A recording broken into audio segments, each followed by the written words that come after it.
right. What's up, everybody? It's your man, Big Bo, into his house. JC. Yes, sir. Coming back from our, oh my Jesus. Coming back from our, what'd you say, it was a month? It was almost a month, yeah. Okay, we might have been gone for a month. We said 3 weeks, we lied. We lied. Changed my mind. First of all, I have to tell this really quick story. Okay, go ahead. Really quick fucking story. I want to hear this. So there I am. Oh, God. In the middle of the fucking Mexican Ocean again. Oh, Jesus. Did you say Mexican? Mexican Ocean. You can't say that. Why not? Because it's racist. That's not racist. It's Mexican. Mexican is a racist term, sir.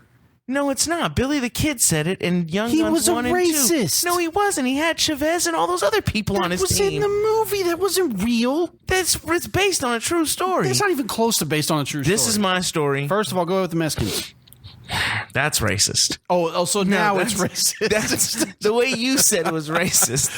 I'm talking about a body of water. Oh, just tell your fucking There story. I am, Just tell your fucking story. once again in the Mexican Ocean. For anyone who knows me, last year I went on vacation to Puerto Vallarta, and I was in the Mexican Ocean and almost died. Right? The Mexican Ocean almost took me out. Legit, I almost didn't make it. I'm not even joking. I'm not even close to true. But no, I swear to God, I almost drowned last year in Puerto Vallarta, You almost got Mexico. saved by a 15-year-old girl. But I know I did get saved by two 15-year-old girls. I digress. So here I am in Cozumel this time, middle of the Mexican Ocean, scuba diving. Swear to God, that's racist. We're going to get somebody. Should we change it? I mean, it's too late now. I'm not re-recording this. It's the Mexican Ocean. Okay. That's how you say it. Yes. All right. You might as well just call them WBs as they cross the river. Wow. Go ahead. I'll let you know, sir. For anyone who's sitting here like, oh, fucking Big Bo's racist, my children are Hispanic. Okay? And so are this man's. so don't even come at us like that. Right? Our children are. Please. Our children are Hispanic. This is what's going to get us fired. This is what's going to get us. You know what? Fuck this. This is just, so your Go ahead. Story. So your kids are Mexican. Anyways, I'm in the middle of the Mexican Ocean. It's how it's fucking spelled. It's not, but go ahead. You don't say Mexica, you say Mejia, Texas, not Mexico, Texas. That's No. Yeah. It's the Gulf of Mexico. Is it? Yes. It's been the Gulf of Mexico since they named it. It's the Mexican Ocean. Gulf of Mexico. There's Mexico, New Mexico, Mexico Ocean. The Mexico Ocean? Yes. That's not even It is the body of water that surrounds Mexico. It doesn't even surround Mexico. Then why would it be a gulf? Because it's a gulf. I digress. I grew up on the Gulf of Mexico. I know what it's called. Go ahead. You grew up in Galveston? No. Anyway, there I am in the middle of the Mexican Ocean. This man takes me, Francisco, very nice man. He is our snorkel guide, takes us out, and they take us about... Hello, I'm Francisco. Pretty much. Would you like to snorkel? It's time to snorkel, my friend. This is what he tells me. It's time to snorkel, my friend. We go about... In the Mexican Ocean? In 20 miles off the beach of Mexico. And we're in the Mexico Ocean. And I got my family there, my little kids there. To unemployment. And he's just like, he stops the boat and he's like, I need you to pay attention. He stops the boat and he's like, get out. And I'm like, what do you mean get out? And he's like, it's time to snorkel. Now you die. And I'm like, no, but I've never snorkeled. I need a lesson. And he's like, no, this is the lesson. And I'm like, no. And then you've got all these people who are just jumping out of the boat, including my stepdaughter and her boyfriend. They're just like, bloop, bloop. I'm like, wait a minute. I'm not in the water. How do I know you're safe? Just wait. I'm going to get in. So, like, I look like an old 50-year-old man getting into a boxing ring, going through the ropes, trying not to break a hip. And I straddle the boat, bad testicles and all, and I fucking get in the water. Bloop, bloop. Right? So, for 5.7 seconds, my brain forgot how to fucking swim. And you went straight down. I like bloop bloop. I took in a little bit of water and I have the fucking snorkel gear on my face. And what did it was I put them fucking flippers on my feet. That shit's like fucking putting concrete Nikes on. Yes. This shit's taking you down. And I'm like, holy shit. So then like my brain starts to panic, like, cause there's no bottom. We're deep. And they let us see the bottom before we got in. There's no fucking bottom. I don't know if you've been to the Mexican Ocean, but it's clear. You can see you can see down in that motherfucker. Oh, okay. All right. It's clear water. I mean, I lived on it, but okay, go ahead. You lived in dirty Galveston. So I did not live in Galveston. Hold on. So there we are, right? So I get in and I'm like, okay. Like, I can't swim. I don't know how to fucking swim. So I grab the boat. Then I'm a big dude. So I'm literally tipping this little man's boat. And then I hear behind me this dude come up from out of the Mexican Ocean, and he's like, blah, blah, and he's choking on Mexican ocean water. So I'm on like, on Mexican what? Ocean water. Oh, okay, all right. So is that like at the Mexican Sonics down there? No, Mexican Ocean. So I'm like, holy shit, I'm gonna have to save this dude's life. And I was like, I remember that once being me in the Mexican Ocean, and now the Mexican Ocean is making me repay it by saving another man's life. Wow. So I grab this gringo and I grab his arm and I'm like, come on, buddy. And I pull him to the boat, and then he's just like coughing up, and he takes this expensive snorkel gear that they are lending us and chucks it off of his face into the Mexican Ocean. Wow. And the snorkel instructor's like, where's your mask? And he's like, blah, blah, blah, blah. And everyone's like, hey, where's your mask? And he's like, and I'm like, he chucked that shit. It's floating to the bottom of the Mexican Ocean.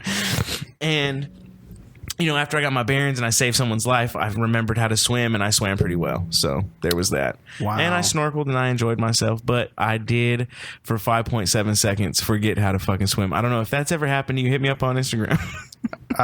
Can't say it has. No. Have you ever snorkeled? Yes. You grew up in Galveston, so I did not grow up in Galveston. You said you grew up on the Gulf. It's the only place I know where the Gulf's at. There's a place further south. There's several places south of that. I know South Padre and I know Galveston. Well, close to South Padre. Okay, so you grew up in Mission. Done with this. Which, by the way, is where my children's family is from. Interesting. So I have been to South Padre, but no, real talk. I know you grew up in Corpus Christi. It's super funny though. Yeah, thanks for telling everybody that. Yeah, no problem. You told them 5 seconds ago. You just said I grew up in fucking Corpus, motherfucker. I didn't say Corpus. You did say that. I did not. And then if anyone listens to episode number 1, they'll fucking know where we live. Hey. Yeah, if you listen to episode number 1, he says that he grew up in fucking Corpus. I wasn't in episode number 1. Anyway, so it was funny though, because we're there in Galveston to catch the boat, which is a scam. Don't do it. I'm not going to say what cruise liner I took, but don't do it. What do its initial start with? I'm not saying that because I'm not getting sued. Those people could sue me. I already spoke my mind on the survey you sent me. Well, can they sue you for a Yelp review? I don't know. This is a Yelp review. This is Yelp on podcast. No. That's lame. Go Starts with a C. Carnival? I don't know. Whoa. Maybe. Perhaps. I didn't say it. You did. And I didn't go on it, so they can't sue me. So, waste of time. Don't do it. It's a scam for reals. It's a whole bunch of money for a whole bunch of nothing. I will say though, Big Bill says Carnival sucks. Go ahead. Bartenders on that ship, not stingy with the drinks. No? Literally, I'm at the bar getting my first drink. This lady comes up.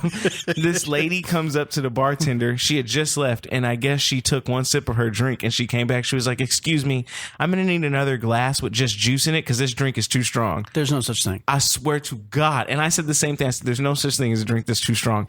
I drank one drink and was like, "I'm done for today because if this boat sinks, You're drunk. I gotta fucking be able to swim and shit. We're in the Mexican Ocean." But no, we were down there. We were at a Walmart picking up some things that we needed before we left for our ship. And I told my girlfriend, I was like, "Yeah, Connor's from here. He told me he grew up fucking next to the Gulf or whatever." And she was like, "Isn't Connor from fucking Corpus?" And I was like, "Yeah, Corpus, Galveston, same fucking beach, right?" Same shit. Same shit, ain't it? I didn't know that water was always rough there. Oh, it's disgusting. No, not even disgusting. Like, yes, the water is a little dirty, but you have to. People are like, at first, I was like, "Why the fuck is this water so dirty?" And then we get out there, and I'm like, "Well, it's a port for one, so you have ships coming in and out of it. Two, they fucking offshore drill like 50 miles off the shore, so of course this water that doesn't affect it at all. That doesn't. Water's dirty. It literally has to do with the seasons. So you got different tides coming in and all that kind of stuff. We're entering hurricane season, or we're in hurricane season, so. The ocean, the water patterns change, the tides change. Is the water ever calm in the Gulf? Yeah, sure. Is it? Yeah. There's times it is. Because when I was in Mexican Ocean, it was real calm and clear. All right. The Cozumel Ocean is very clear. The Cozumel Ocean. Now it has its own ocean. The Sea of Cozumel. Well, Or Cozumel, however you want to pronounce it. It does surround Cozumel. Okay. Anyway. We have sponsors we need to get to. So, first of all, I want to get to our first sponsor, Harbor of Hope. They are an organization that provides foster care. Nonprofit who provides foster care and adoptions to children from ages 0 to 17. They even provide health, dental, and educational benefits for children over 17 who are still in the foster system or adoption system, if they qualify for it. But the good thing about the Harbor of Hope is their mission. Their mission is honestly to put kids with good foster parents and hopefully to get those kids adopted to those parents. If you are someone who is thinking about maybe being a foster parent in the North Texas area, that is something you can contact the Harbor of Hope for. If you're one of our listeners who is outside of the North Texas area, you can still contact the Harbor of Hope. They have arms that stretch across all 50 states, and Jamie can get you in touch with other organizations, nonprofits that can get you fostered, can get you into adoption. I'm not saying she's going to get a kid to you right away, but she can put you in contact with the right avenues, the right people. She's a really super great person. Their organization is super.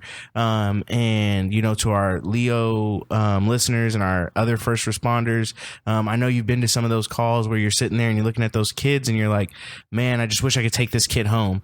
I wish that, you know, I could provide a better life for this kid. It deserves better. That's what her organization does. And she really believes that first responders would make some of the best foster parents and parents to these kids that are struggling to, you know, even just put shoes on or be in decent houses. If you're not looking at becoming a foster, you're not looking at adopting kids because you're like me and JC and you have way too many, you can also go on theharborofhope.org, or you can go on our website at streetwarriorradio.com, find the Harbor of Hope link, and you can donate to their cause. You can donate money to them so she can help broaden her search for foster families so that she can get kids to the right parents. Hey, I just want to mention on a side note. So they have their own page on our website. Yeah, they have our own. There's a link in the main menu. Yep. Harbor of Hope. Click on that. It's got their mission statement. It's got their vision, what they stand for. There's a link to their website. Yep. And there's also a link to embedded in the page is the episode in which we had Jamie Steiner, the CEO or founder of Harbor of Hope. You can listen to that episode and get more information from that because we give a lot of information. Yep. Follow her on Facebook, Instagram, Twitter. It's all the Harbor of Hope. Just give them a quick follow, click, like, link, all that stuff. We also want to thank Top Notch Tactics. They're still one of our first sponsors. They gifted us all the equipment we come to you live through. They are providing security for, you know, apartment complexes, malls. They do private security. You can contact them at topnotchtactics.com. As soon as they get their web art to us, we will put them on our website as well. We do have contact information. We do have contact information. So if you want to get in contact with them, just shoot us an email at info@streetwarriorradio.com and we will get you in touch with those guys. Awesome bunch of guys. We know them personally. Law enforcement owned, veteran owned. Veteran owned. Yep. They're awesome dudes. We also want to say Amazon click-through is one of the best ways to help our podcast out if you want us to continue to come to you guys. So Thanksgiving's coming around. Halloween's coming around. Christmas is coming around. 3 big holidays. I'm poor. Help me. Please help. I'm poor. Help me. So you want to get your kids' costumes. You're going to probably try to do it on Amazon because you don't want to stand in those freaking lines at Walmart. Hell no. You don't want to go through all that stuff at Walmart being like, oh, is Nobody it a 4? got time for that. Is it a 4T? Is it a 5T? Excuse me, do you have a smaller size? No, get out of the fucking store. Buy what you're going to buy. Get the fuck out. Yep. That's how Walmart treats you. Target's a little bit better, but you don't want to pay those expensive prices at Target. Nobody wants. You know who has the best prices? Amazon does. Maybe you're going to need a new deep fryer for that turkey you're cooking for the family who's all coming over, who's going to eat your food and be ungrateful because they had to come all the way out to see you and you only had one turkey. So you're like, you know what? This year, I'm setting it off. We're doing three deep fried turkeys. Hell yeah. So you're going to want to get another fryer. Put all that stuff in. Mama's going to want to get some new decorations because she's going to want to impress your mom who's coming over who never likes her fucking deviled eggs. Ever. And then... And where can you find all that? Where can you find all that? Amazon. So what I need you to do is go to our website, streetwarriorradio.com. Go to the Amazon click-through, do all your shopping. It costs you nothing extra. You are not going to donate anything to us at the end. You're not going to donate anything to us at the beginning. Nope. You're going to make your purchase, and Amazon is going to say, oh, that's really cool. They went through StreetWarriorRadio.com because StreetWarriorRadio.com promoted us. So we're going to give them a little something extra. Yeah. A little bit. All those proceeds come back. And then to if you got Prime, that shit gets you in 2 days. Free shipping. Come on. What? Come on. I just spent my ass on Amazon. Just let you know that. Me too. Before the trip, I bought this fucking stupid ass fucking waterproof case that didn't let me take no fucking video of the Mexican Ocean. That was dumb. Because every time you put this fucking phone underwater, great. So listen, I just moved. If you drop this phone in the toilet, great. You drop it in a glass of water, great. Drop it in the pool, great. Want to take video? Nope, not happening. Not happening. I just moved. So like I had to basically buy a house. I mean like the interior of a residence. Yeah. I just spent stupid money on Amazon. Fuck yeah. And IKEA. Fuck, I love IKEA. This table's awesome. It's a nice table. We're going to fuck it up. Speaking of that, we're in our renovated studio. Well, it's in the process of being renovated. Yeah, in the process. It's almost done. There's brand new studio, everybody. We're going to share some pictures on Instagram because we're super proud of it. We are currently fashioning and sporting the Street Warrior Radio podcast t-shirts. How many of these do we get made? Huh? How many of these do we get made? Well, there's a thing about that, right? Okay, yeah. So if any of our listeners want to order a t-shirt, okay, I'm going to set it up on the website where you can order it directly through us. They're going to be $19.99 for a standard black t-shirt. It has our logo on the website on the back. There are some improvements to the t-shirt I'm going to make because I don't like. There's some certain printings, on there. I'm going to make. All you got to do is there's a setting. You click it and it goes away, and it's just the wording. Yeah. Because I played with the same software. Yeah. So if you want a t-shirt, I'm going to set that up on there. You can order it. I haven't decided yet if I'm going to do PayPal or something like that. Something easy. You set up to that, and PayPal helps both. It protects both the purchaser and the owner. Yeah, and honestly, the price of the t-shirt, $19.99, we don't make anything off it. I'm just letting you know that now up front. But if you would like a t-shirt, not unless you want. We actually do. No, I'm just kidding. So buy 100, buy 5,000. Unless somebody orders like a shitload of t-shirts, we're not going to make any money off it. Yeah. But if somebody wants a t-shirt of the podcast, fans of the podcast out there, well, and we can have it drop shipped directly to them from the company. Boom. So you're welcome. It took about 5 days, I think, before we got these. You're welcome. But and actually, I will be posting on Instagram here in a minute pictures of us in those said t-shirts, so you can kind of see what they look like. So if you're interested in that, great. So on this episode, we have William Aprill of Aprill Risk Consulting. We're going to talk about a variety of topics. You're going to love this episode. Great dude. Super great dude. Lots of great topics. God, he had so much. I'm telling you, I want him to be my doctor. Yeah, seriously. So obviously we record these intros after the episodes, but I love him. William Aprill, awesome dude. We are super thrilled to have him on, and we can't wait to have him on again. Yes. You will enjoy this episode for sure. And with that, let's get to it. Hey, peace out.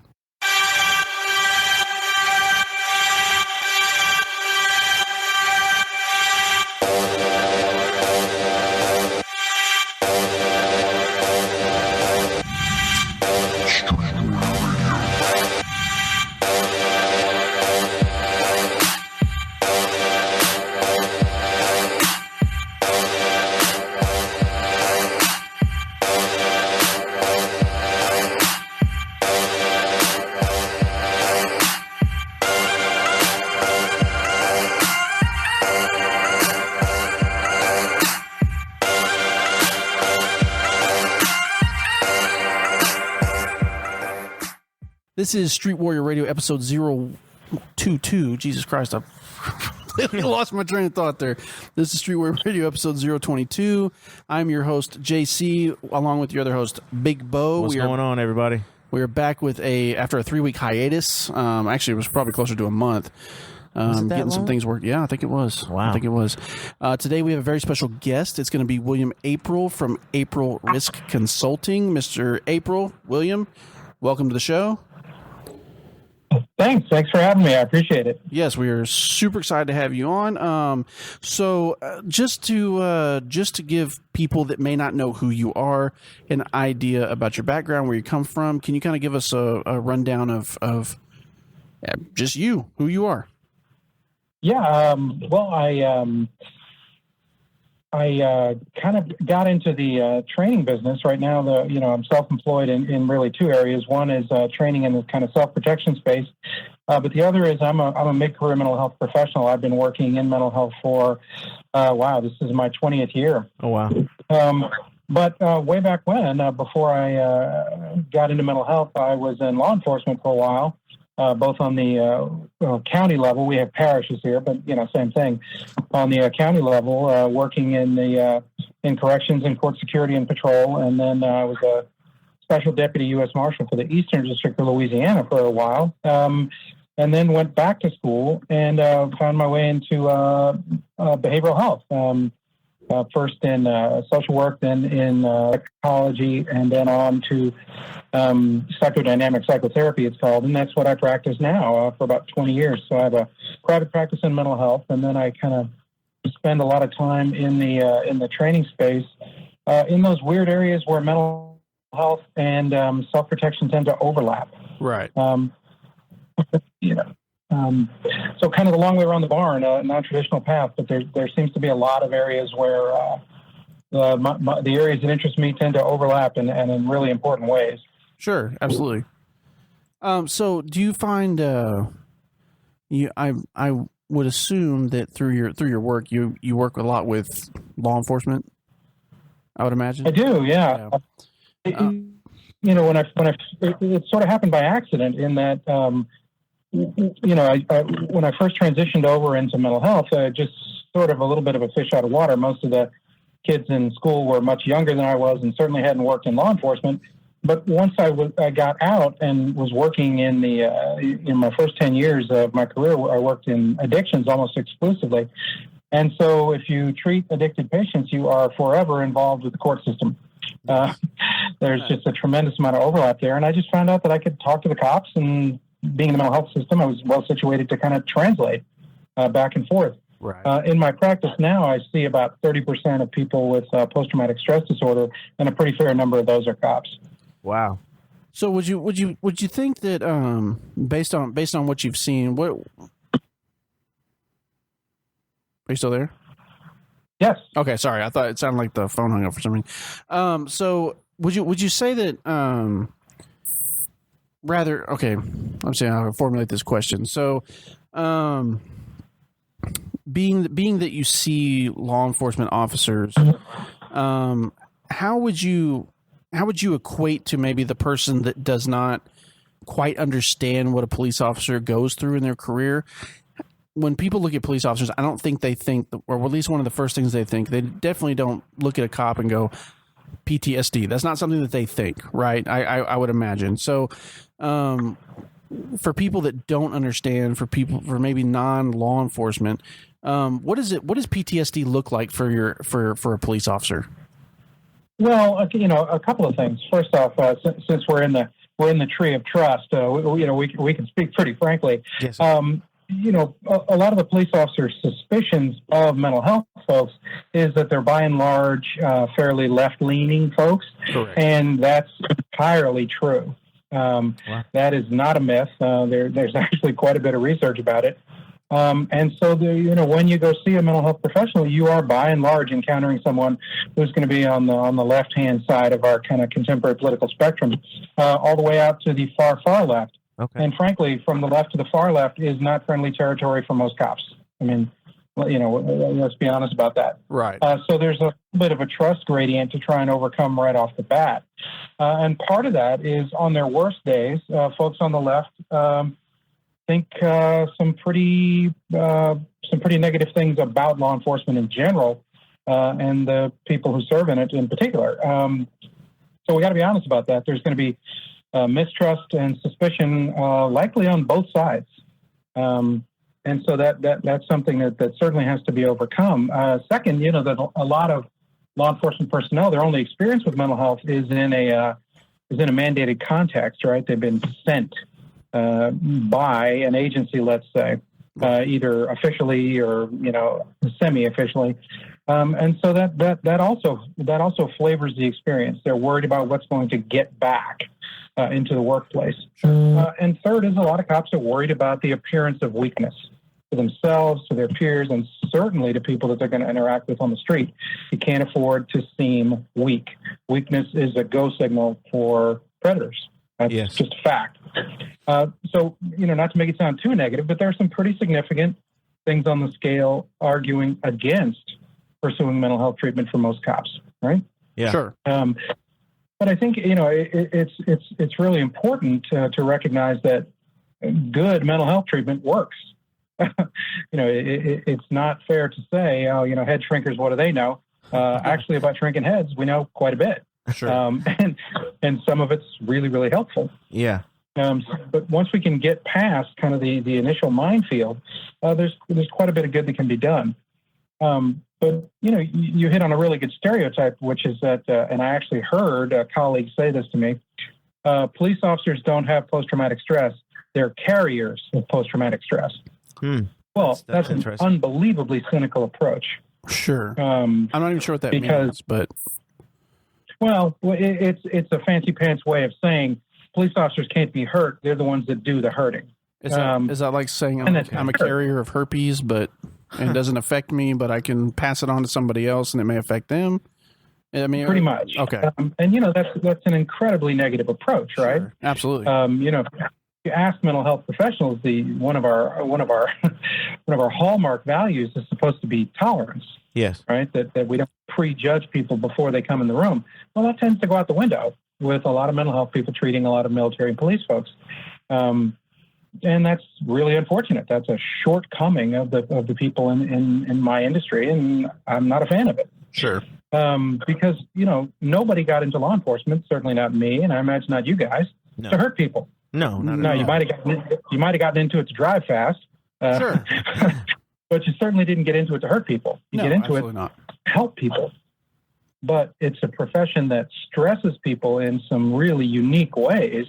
And one of the unique ways is the simple horror of stuff you see on a day in, day out basis. Yes, definitely. Dealing with a guy who's a close friend, but is also a serving law enforcement guy in Mississippi. He watched a traffic collision, after which some people were trapped in their seatbelts and burned alive as he tried to save them. Jesus. Now, how on earth is that not going to be traumatic just because he's a cop? Well, any human being, that's gonna hurt.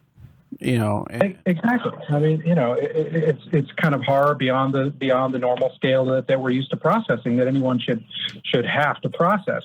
But the notion that cops are mean and cops are cruel, so they can't be themselves being traumatized by what they see. It's absurd. It's a kind of prejudice. Oh, yeah, for sure. It definitely is. What are some things and the differences? You said you also treat military personnel as well as police officers.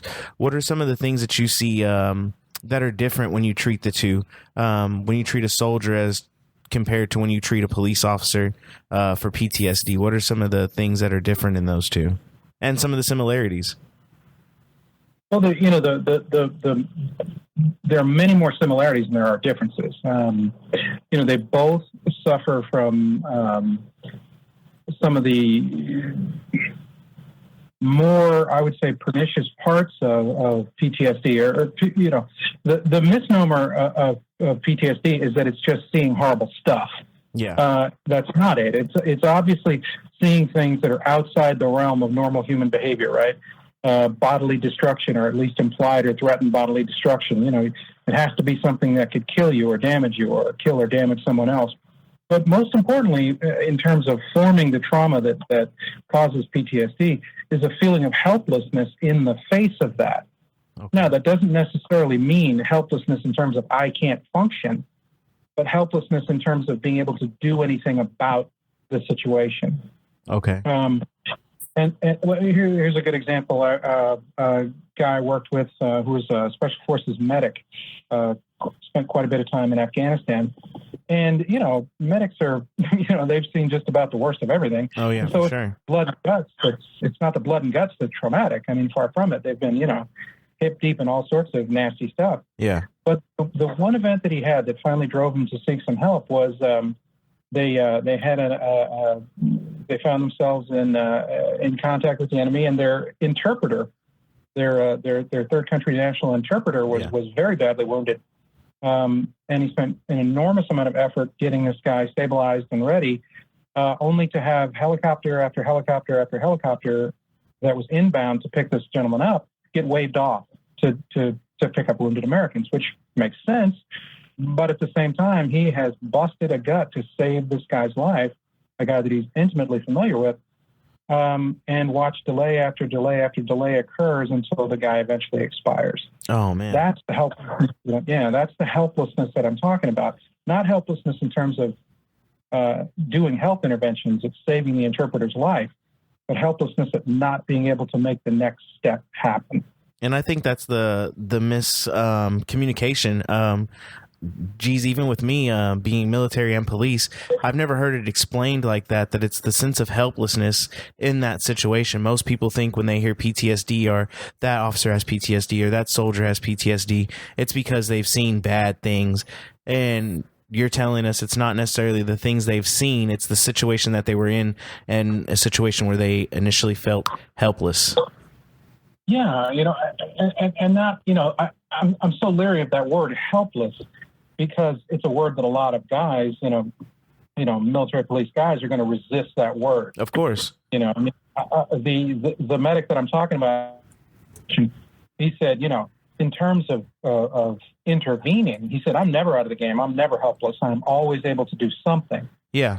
But it was that next step where that power to intervene was taken away from him. Yeah. It was stripped from him. That's the kind of powerlessness that we're talking about. It's almost like an engine with no transmission. Yeah, there's plenty of horsepower, but I can't put it to use. Yeah. And that kind of helplessness is traumatic. And you see it a lot of times in the police context when law enforcement folks are trying to get something done, right? And trying to intervene in a circumstance to help someone. And are prevented from it. Very much so. Feeling of, I think every cop has had that feeling of just shaking your head when you know what you would do if you could, but you can't do it. Yeah. And I think that even on a subconscious level, I've heard many officers and even some family members of mine that have had the dream of, you show up to a call and, either your gun's not in your holster or you can't pull your gun or, just different things in dreams to where your subconscious plays that sort of stripped helplessness away from you as well in this sort of job, which is something else that I think is not necessarily seen by the public. And what we do is that, we struggle with these sort of things all the time, day to day, that, what if I can't help? What if I, it's just something that your subconscious kind of beats you up on. And then when it finally comes to fruition, I think that that's probably where it's your breaking point. Yeah. Like I said, people get into this sort of business to help people. And so the fear is that you would show up and be somehow unable to help. Unable to put that willingness, into play. And so, dreams about, I show up and I know there's something terrible going on in this house, but I can't get in. Or I get in and there's a circumstance that I could solve with this pistol, but I can't get it out of the holster. All of these dreams are subconscious expressions of that fear of not being able to intervene, not being able to act out the highest value, right, to help other people. And it sounds a little squishy because I think the average person that isn't certainly, let's say, a fan or a supporter of the cops would never think that inability to help people would be troubling the police. Yeah. I tease a friend of mine who's a retired police lieutenant, but now he's got an interesting hybrid job, which is some law enforcement and some fire at a municipal airport. He finally is getting to feel like the feeling of being beloved. Yeah, right. There's a pretty fair amount of, I don't have to tell you guys, but a pretty fair amount of good-natured ribbing between the cops and fire. For sure. But the one thing, the folks at fire never really have to deal with showing up and being hated. No. They're always there to save the day. Plus they get to sleep on the clock, right? And we're all jealous. Exactly. But no. No, yeah, it's one of the privileges of being, America's second responders. So, you get to come in at the end. They got a stage. Don't worry, fire's here. Everything is safe. But no, I know. it's good-natured ribbing, right? And, Of course, and I must say, I had a career firefighter in treatment once, and I would tease him back and forth, but he had a great line. He said, "Say what you want, but I run into a building when rats and roaches are running out." Sure. There's no arguing with that. I mean, No, for sure. That's a fact. Yeah. So, but, it's an added burden when, when you see fire and police, it's not a good day. It may very well be the worst day of your life, but no one thinks, boy, that firefighter is here and he's going to hurt my son. Yeah. Or take someone to jail that I love. And so there is an added level of acuity to the burden that I think is felt on the blue side of the house, and that burden has a cost. I mean, to have gone into the field with a full heart and the desire to help people, and have the profession itself beat that out of you, that's a huge loss. And experiencing that loss is a real part of our lives. Yeah. Now, have you ever, in your profession, seen, because I know you deal with mental health and that's just not PTSD, but have you ever seen to where an officer or a soldier has come to that breaking point and they just can't cope with the PTSD, and then it turns over into mental health to where they just can't cope with anything? Well, you got to remember the symptoms themselves of PTSD would yield a little bit of what you're talking about, right? It would meaning that it can seem like some other disorder, right? Yeah, like depression or certainly depressed mood, right? Yes. When someone is, anguished all the time and they become depressed, it's easy to say, well, good, you're depressed, but the source of that depression might be post-traumatic stress. But one of the hallmark symptoms of PTSD is re-experiencing or reliving the event. And it's not just remembering, it's actually reliving, meaning that the body is responding as well. Yeah. You'll hear the expression flashback used all the time. Yeah, especially with soldiers. And an intense enough flashback can appear to other people to be a hallucination. Wow. Running from machine guns that aren't existing, covering your ears from explosions that no one else can hear. Those can look for all the world like hallucinations, but they're not. Yeah. They're reliving or re-experiencing the traumatic event. Serious nightmares, right? Difficulty sleeping, which is bad in and of itself. Sure. But when the sleep disturbance is caused by vivid nightmares, that can seem like a disorder all on its own. The difference is that reliving or re-experiencing events as part of PTSD can be triggered, meaning it can have a very specific trigger. One police officer that I treated would have panic attacks during the day, but the problem wasn't panic disorder. The problem was PTSD that was being triggered by a very specific sound. The sound of the the sound a car seat makes when you're unloading, when you're lifting your body off a car seat, that kind of squeaking sound it makes. Right. He very strongly associated that with a really negative outcome where he was shot at and almost killed. And that sound, he would hear it all day during the day and never really associated with anything.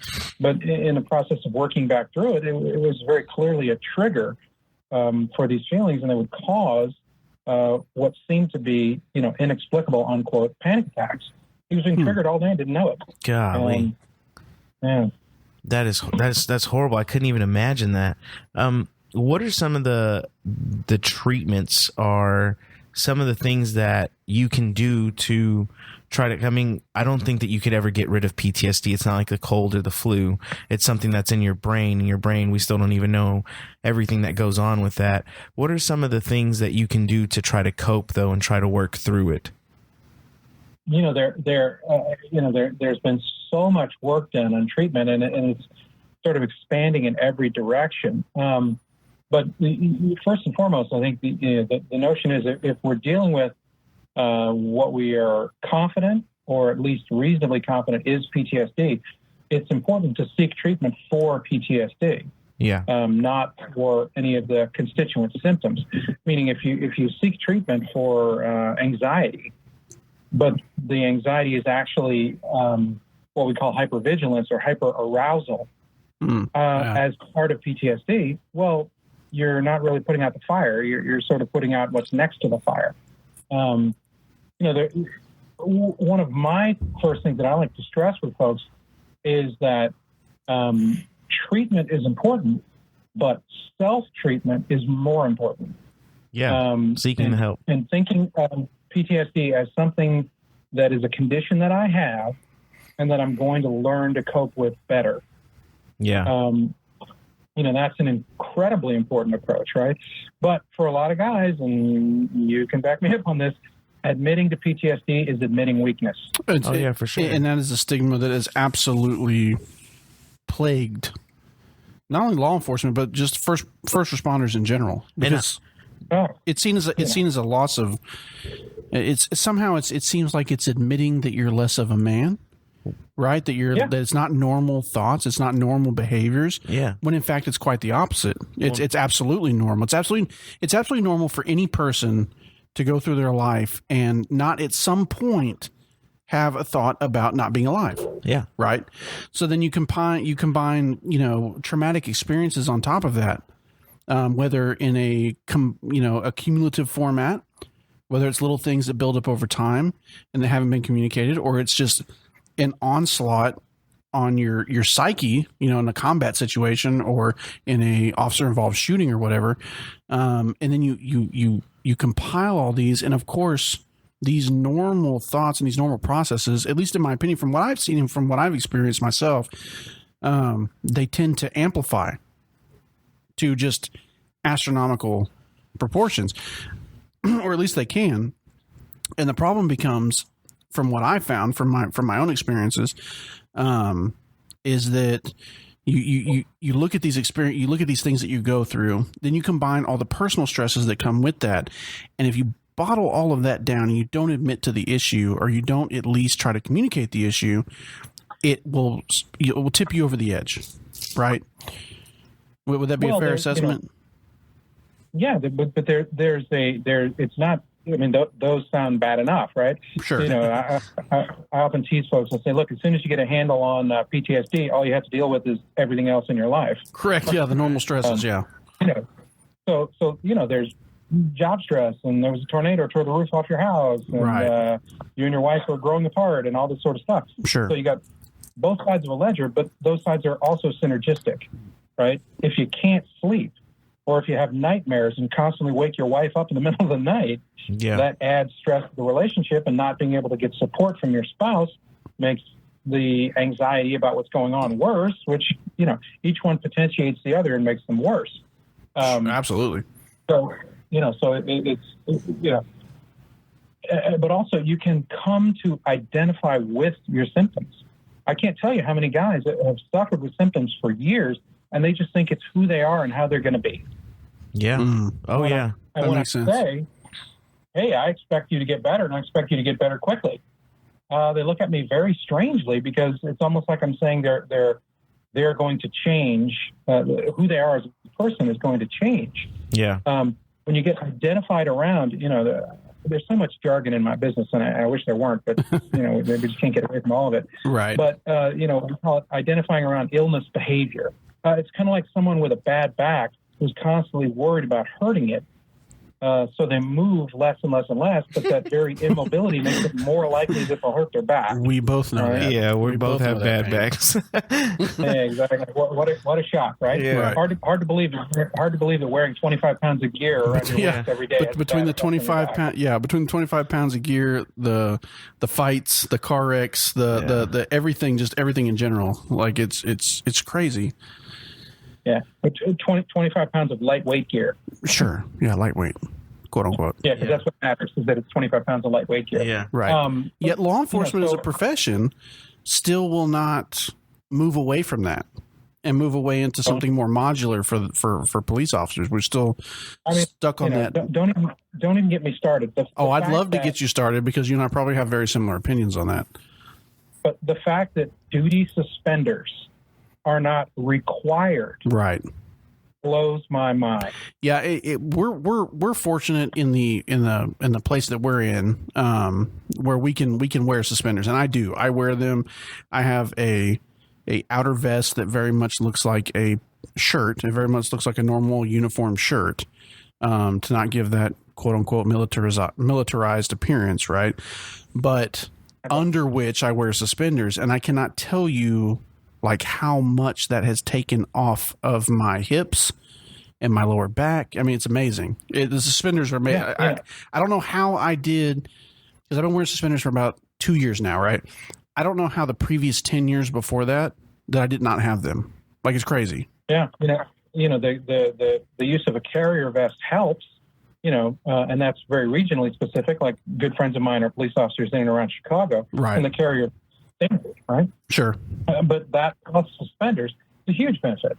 The fact that it's not only isn't it allowed in most places, the fact that it isn't required, to me, is nuts. It's crazy, right? And it's crazy because there are studies that show there are actual studies that show that over a police officer's career, especially if they work in areas of patrol where they're wearing the normal gear that you normally see a police officer in, there is an actual quantifiable deterioration of health that occurs, right? And that's just your physical health. I mean, and we spend a lot of time talking about the mental health, but your physical health too, as a police officer, deteriorates over time. And there's so many cops that have lower back issues, hip issues, shoulders, and just the whole 9 yards. Which suspenders aren't going to help that. Yeah, well, once they're there, right? Yeah, right. Once they're there. But I mean, it's no. But if we can remove a commonly predictable, correct. Yeah. Yeah, I know. I totally agree. Repetitive stress, load-bearing injury, then we should. Yep. If we don't do the things we should, tell me how that's not malpractice. Yeah. Exactly. Right? Oh, I totally agree with you. And we did an episode with Mike Simpson. I was just about to bring that up. And I don't know if you know who Mike Simpson is, Dr. Mike Simpson. He's a Green Beret, JSOC doctor, is an emergency room physician down in Austin, Texas now, as a part of Sheepdog Response, which is he co-runs with Tim Kennedy, the UFC fighter, and Green Beret. And we talked about that too. We talked about the difference between, and we spent some time on, and I don't really want to get into perception so much, but we spent some time on gear versus health, right? Basically, what it comes down to, and how the preference would be a professional attitude, a professional service versus what the person is wearing. Yeah. Right. Because we're in a profession that is physically demanding, right? And that's, again, taking the mental health aspect out of it. It's a job that's physically demanding, and people may not quite understand. But when you're a cop working the road and you have a 12-hour shift, right? And let's say I'm going to use an example of a night or a shift where rather maybe you don't have a lot of calls, right? So you're sitting in that car. You're sitting for these long periods of time, and that does tend to take a physical toll on you. Your legs hurt, your hips hurt, your back hurts, and you find when you get out of the car, you're like, oh my God, it's like when you slept too long, and you get out of bed, except it seems to be this little extra oomph on it, right? And that it's like that cup starts to fill up, and it fills up, and eventually it spills over, in my opinion. No, I agree. I mean, they're the mind is and the body feed back into each other. Yes. The day you're picking up your Powerball winnings, you don't worry about your feet being sore. No. Right? No. Your mind is on such a high that everything else is sort of secondary. Right. But I like the that. day in, day out grind of physical pain wears people down. Sure. And it affects your mindset. When you think about another thing, right? If you look at the negatives of police work, the question isn't why do people have bad outcomes. The question is, how does anyone not have a bad outcome, right? I would agree with that. Sure. The threat and risk environment, you might get killed, right? The potential for exposure to horrible things outside the realm of normal human stuff. You're going to have to deal with people on the worst day of their lives, right? Yeah. Then it's physically demanding.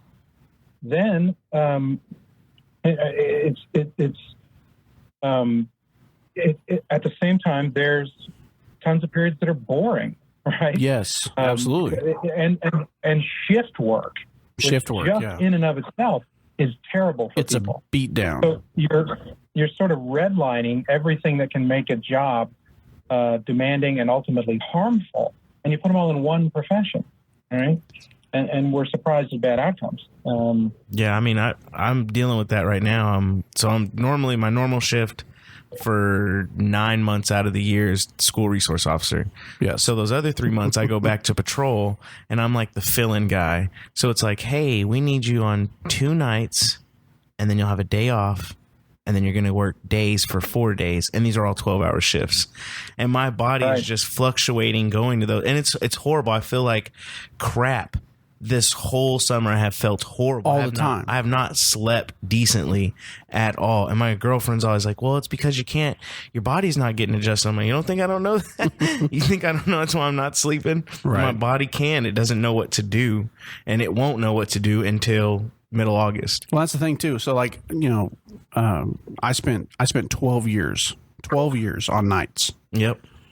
And I recently switched to day shift. It's horrible. And I will tell you this, that my sleeping, I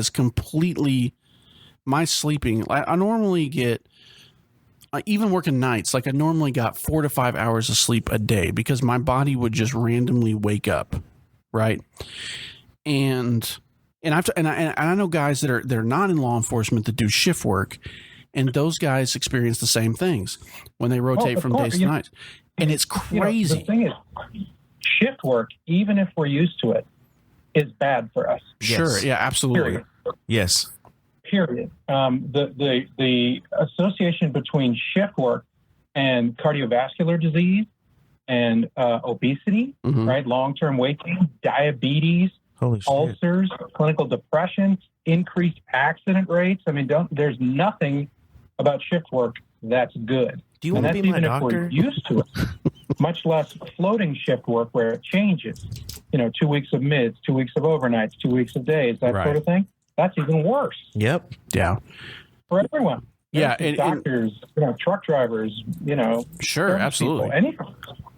Absolutely. And see, we're in a position because we both work for the same place. So in our position, right, you tend to work one shift for the most part, unless you're in a situation like Big Bo here, where he's during the summertime, he gets kind of thrown around in the mix. But if you're in patrol, you typically work one shift. You're assigned to a certain shift, and you're stuck there until an opening comes up somewhere else. In my particular situation, a person got promoted who was on days, and now they're on nights. And then so I got moved to that day shift.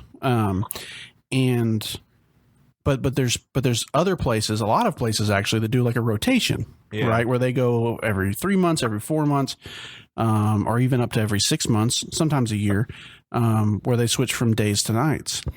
And while I would think that the adjustment going from 6 months to a year might be a little bit easier, right? Because you have more time to adjust and make up for that time, maybe. And I could be totally wrong on that. But when you look at departments that make people shift like 3 months or every 4 months, to me, that would just take an incredible toll on not only your physical health, but your mental health. Right. An incredible toll, but we have a couple of things to kind of try and reconcile. Okay. One, police work's a 24-hour day job. Right.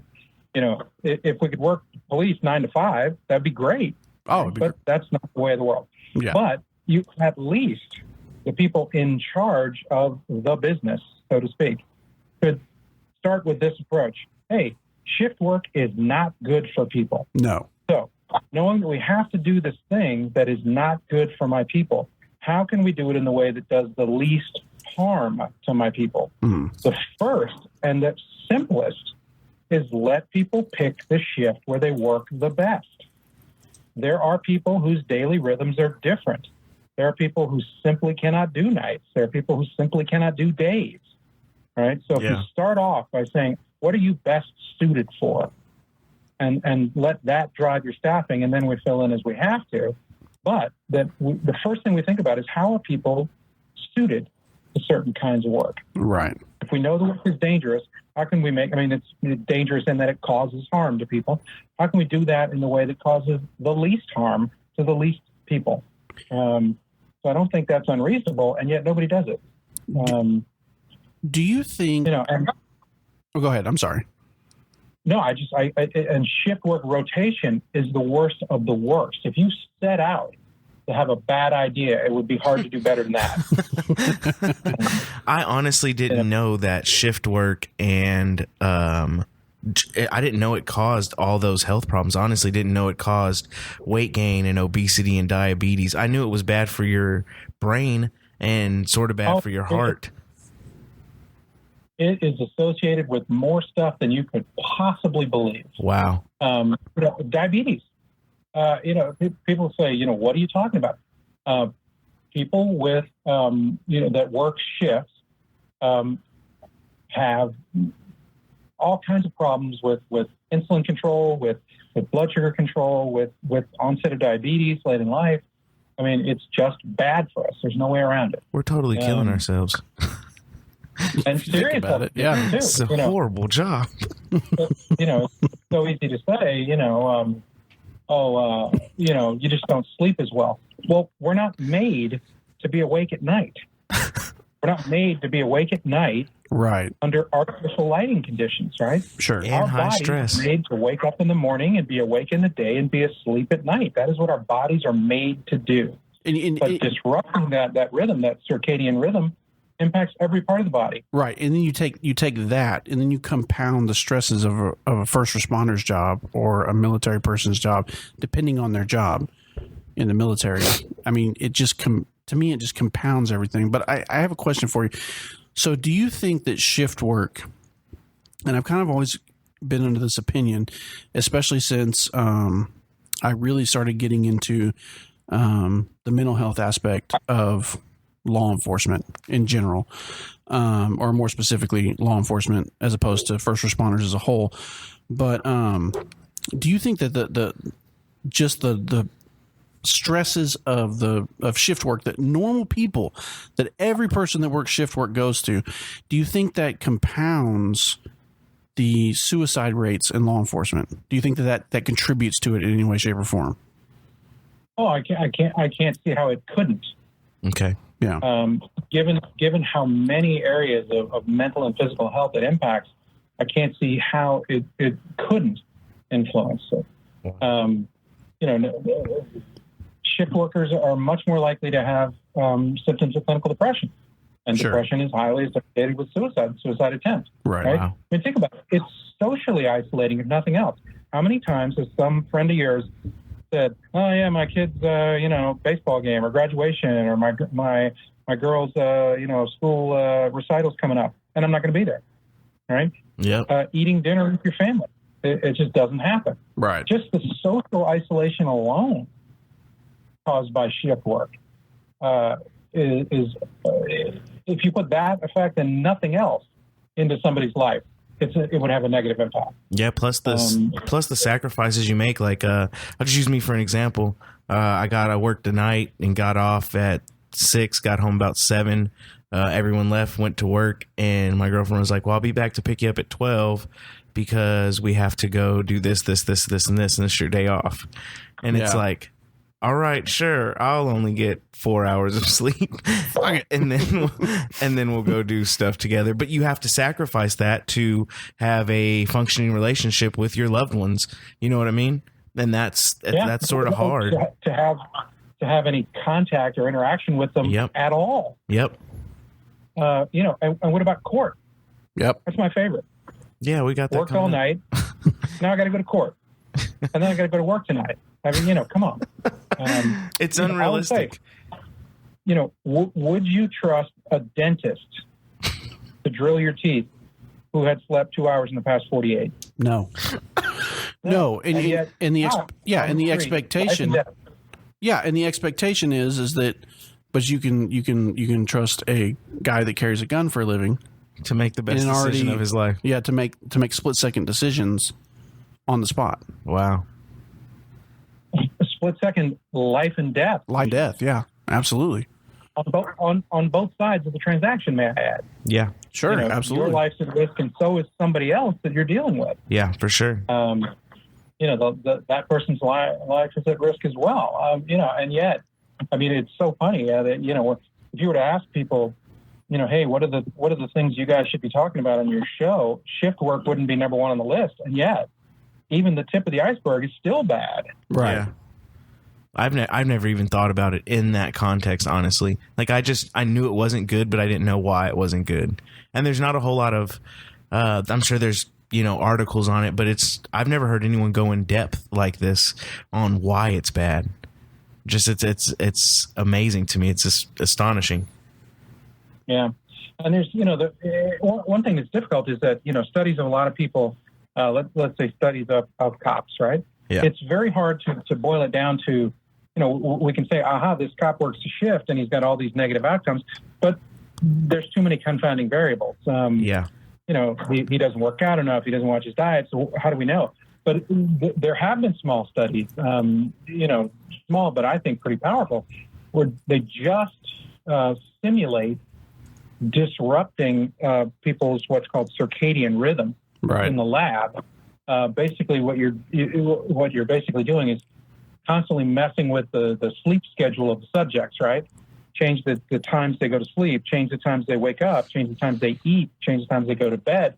And what one study, I remember it from 2009 or 2010, found that 10 days of circadian rhythm disruption, just 10 days, cause increased appetite, which is bad because if you're eating all the time, you're gaining weight, which makes everything worse. Right. Higher blood pressure and long-lasting sleep disturbance, along with high blood sugar.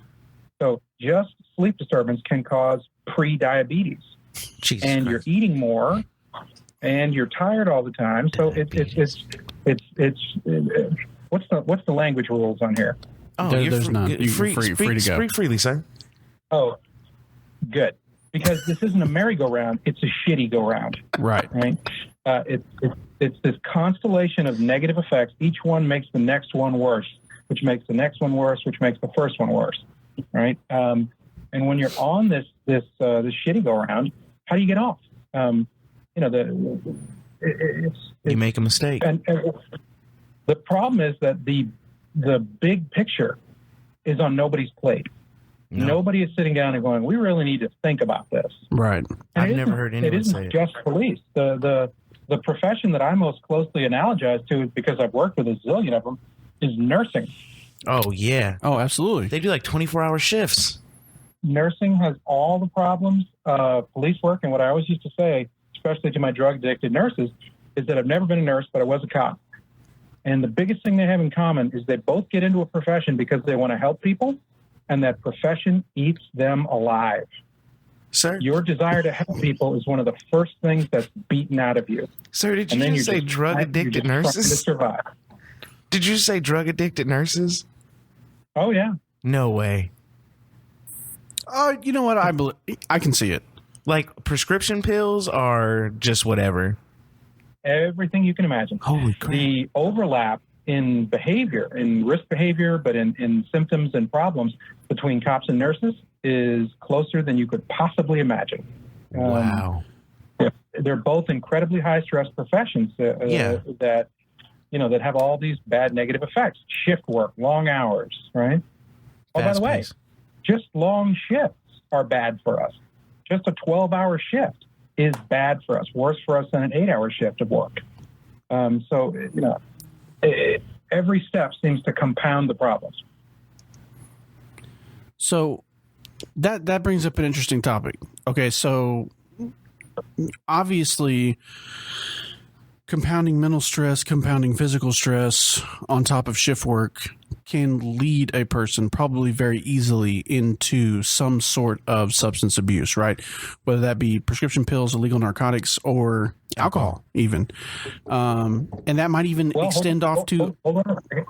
I don't mean to put the brakes on you. No, go ahead. Let's start with the very first substance that is abused by just about every shift worker and critical industry employee. Nicotine. Caffeine. Oh, shit. Caffeine. You're right. Energy drinks. That is Cokes. the very first substance of abuse. And we think, well, I'm tired and I'm not functioning very well. Let me just pour enough caffeine over my head and I'll be good to go. And I'm 100% Well, that is guilty of not that. true. I'm 100% guilty of that. See, I stepped away from those things. They were hurting my heart. Yeah, Were they really? absolutely. Those Because speed if shots you are look really at hurting energy my heart. drinks, you look at energy drinks especially, they not only have caffeine and all the problems caffeine causes, they have all kinds of other stimulants and the problems those stimulants cause. Right. Right? Wow.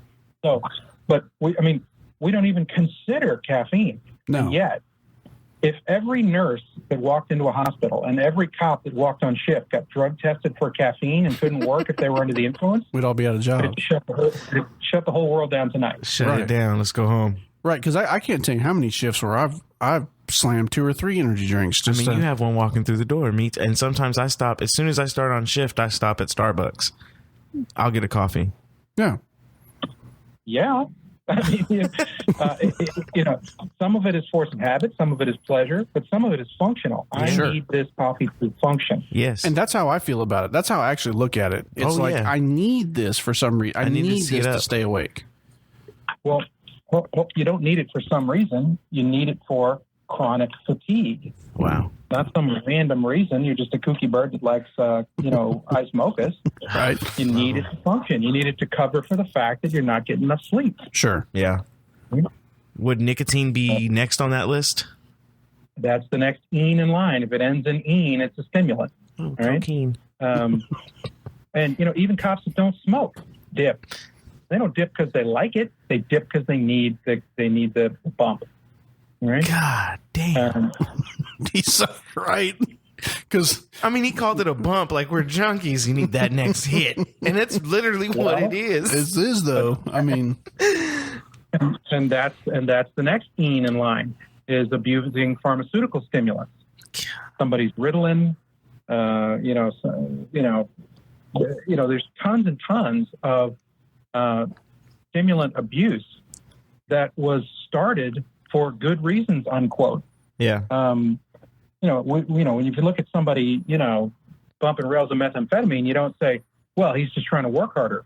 But I know plenty of people who that's how they got started. right. Jesus. I need to work this double because I need to make this money, and I haven't slept in 2 days, Yeah. and I got 16 hours ahead of me. Jesus. Hey, can you help me out, Bob? Can you Right? help me out, Bob? So Tons of it starts out with, like I said, it starts out with illegal eens, but right. it's a short road when you're talking about eens to illegal ones. Because there isn't enough espresso in the world for some nights. No, there's not. There's not. There's so been, I can't tell you how many times I've and Big Bo can attest to this. Oh, yeah. And I'm sure you can too to some extent, where you're working that night shift and you're on your second or third energy drink and you're just yawning all the time and you're just so tired and it's just like, Oh, see, and I'm even worse. I'll be like, oh, how many Cokes have I had? 2? You know what? I need a candy bar now. yep, That's the only I need thing. some sugar. I need some sugar now. I need some real sugar. Go straight Yeah. to the source. wow, and you're trying to get that. You're trying to modulate the anxiety that comes with all the stimulants too. So you start trying to get this perfect level of uppity down. All right, I need some stimulants. I need some sugar. So you're eating worse and worse foods. And now I need a cigarette to relax me because I'm hyped up on sugar. We're doing speedballs is what we're doing. This is horrible. It's pretty bad. It's nothing more than a junior varsity ghetto speedball, right? That's all it is. But it's not that hard to see how people can fall off the rails into the abuse of illegal substances for perfectly good reasons, for perfectly benign reasons, for reasons that I would argue are caused by the profession. Now, I can understand, you guys, serving active duty guys, you have to take a certainly negative, slant on somebody, crossing the line, so to speak. But we Right. can understand where it comes from. sure. No, I get it. And I do. Let's jump into that. I was waiting for this topic. Do you feel that us in the criminal justice system how do you feel that the criminal justice system is treating addicts or people that use drugs? Like, yes, we do have to take our stance on the person that we catch who is not necessarily selling the methamphetamine, but is a user, is an addict, and we hit them with a felony that could carry anywhere from 5 to 30 years in jail for having a gram of methamphetamine, a gram of cocaine, something that they're clearly addicted to, but we are putting them in jail for perhaps maybe the rest of their lives. I am, and I understand, you guys obviously have well, I'll tell you how I feel. I don't think we should put people in jail necessarily that are junkies. Well, you're in a different position, serving, but I am a frank and unapologetic harm reductionist. Let it fly. The notion of putting people in prison for the medical condition of addiction is like putting them in prison for refusing to stop growing tumors when they have cancer. No, I agree with you. Yeah, no, both of us. Yeah, we both agree with you. Yeah, I mean, it's addiction. And I'm very open with mine. My mother was an addict, and I couldn't imagine her going to jail for being addicted to prescription drugs. She was getting them legally and she was just abusing them. But I mean, if someone were to come and put her in handcuffs and be like, you're going to jail for 20 years, they're not helping the problem. They're hurting the problem. That's right. And especially when you look at, the notion that, addiction is some sort of willful behavior. Nobody wakes up in the morning and says, you know what would really help make my life better? Let me start some heroin. Yeah, that would really kick things into a better gear. Let me shoot smack. Addiction is a misery index. Yeah. People whose lives are going great don't take up the addictive use of substances, right? They just don't. Yeah. Right. It goes back to the kind of the most fundamental study. I mean, you've all seen, of course, the classic study where, if you put a rat in a cage and give them 2 levers, one lever supplies water, the other lever supplies water with cocaine in it, that the rat will take the cocaine until they die. Yeah. Well, yeah, it was a very common and a very powerful study, and it's completely absurd. He's trapped. There was a very clever psychologist named Bruce Alexander who came up with a revised version of the study, because Dr. Alexander said, well, hold on a second. If you've got a rat locked in a wire cage, what you've basically done is simulate a prison. Yep. Well, if you put anyone, animal or human, in prison and offer them a drug that makes them feel better, guess what they'll do? Yeah. So he said, what would happen if we gave rats a great life? And it's a study that was done in the late 70s. He basically built a rat paradise. Wow.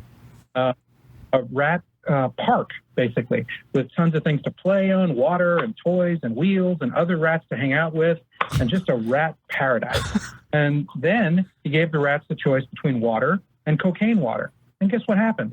When their lives were better and they lived in paradise, they'd try the cocaine. They might try it a couple times, and then they'd stop. Wow. When their lives were going well, they didn't need cocaine, and they certainly didn't do it until they died. Right? Holy crap. You never hear about that study. Nobody's ever heard about it, because all we've heard is, this is your brain on drugs. I get it. Right. Yep. But the reason your brain is on drugs is because your life sucks. Yeah, there's a reason that drugs are rampant in urban areas or places where economic levels aren't good or the living situations aren't good.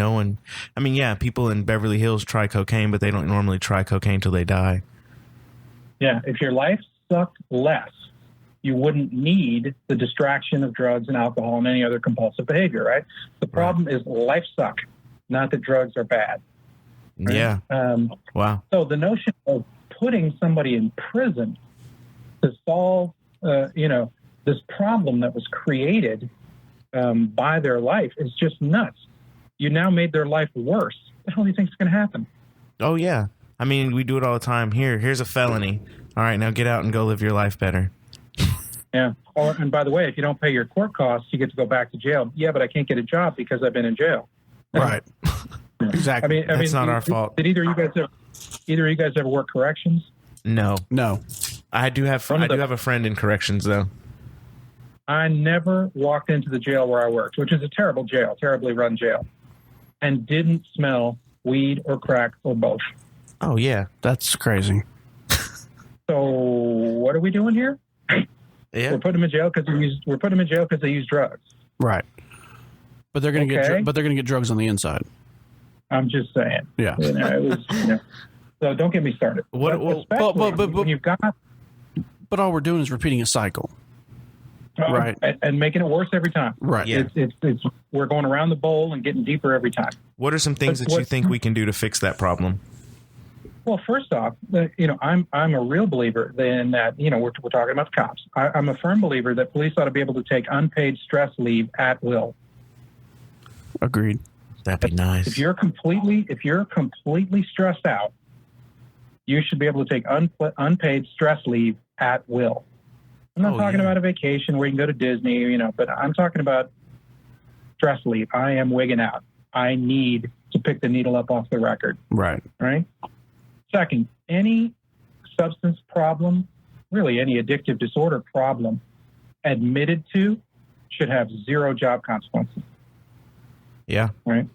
If I admit to a problem, you're going to fire me? You're going to charge me? The military's like that. You can tell the military, hey, I'm addicted to XYZ, and they get you help. They don't chapter you out. They don't kick you out. They actually try to get you help. And to be cold-blooded about it, think about the expense of firing somebody and replacing them. Right. It's way more expensive than treating them. Yeah. So if I could make any two changes right now off the top of my head, stress leave and non-stigmatizing stress leave. You should be able to walk in and sign up for it just like you sign up for a day off. Wow. And that any addictive disorder admitted to can't be the basis of job action. No, these are things that put me, pretty far out on a limb. I wish I were. I don't think you're that far out on a limb. I really don't, because I think there's a lot of people, especially in the first responder world, that would probably agree with you. There's probably also on the flip side a lot that would not. Yeah. Sure. It's hard. I get a lot of agreement, but not out loud. Right. Well, it's a hard topic to breach, right? Because you have to admit that you've been doing something wrong for 100 years. But even on a personal level, if you were to talk about this subject, right, there's also perceptions involved. Oh yeah. From those people that disagree. Oh yeah. Right. Which is, you're weak. Well, it's not just that. It's like, oh, well, what's he doing? It's true. Right. And then the cloud of suspicion comes in. It's the same thing with suicide. It's the same exact thing with suicide and PTSD in law enforcement. It's the same thing. Yeah. There's a taboo. Yep. There's a stigma behind it that is absolutely unnecessary at the end of the day if you really think about it. But some of it we've got to grasp is explicable. It makes sense, right?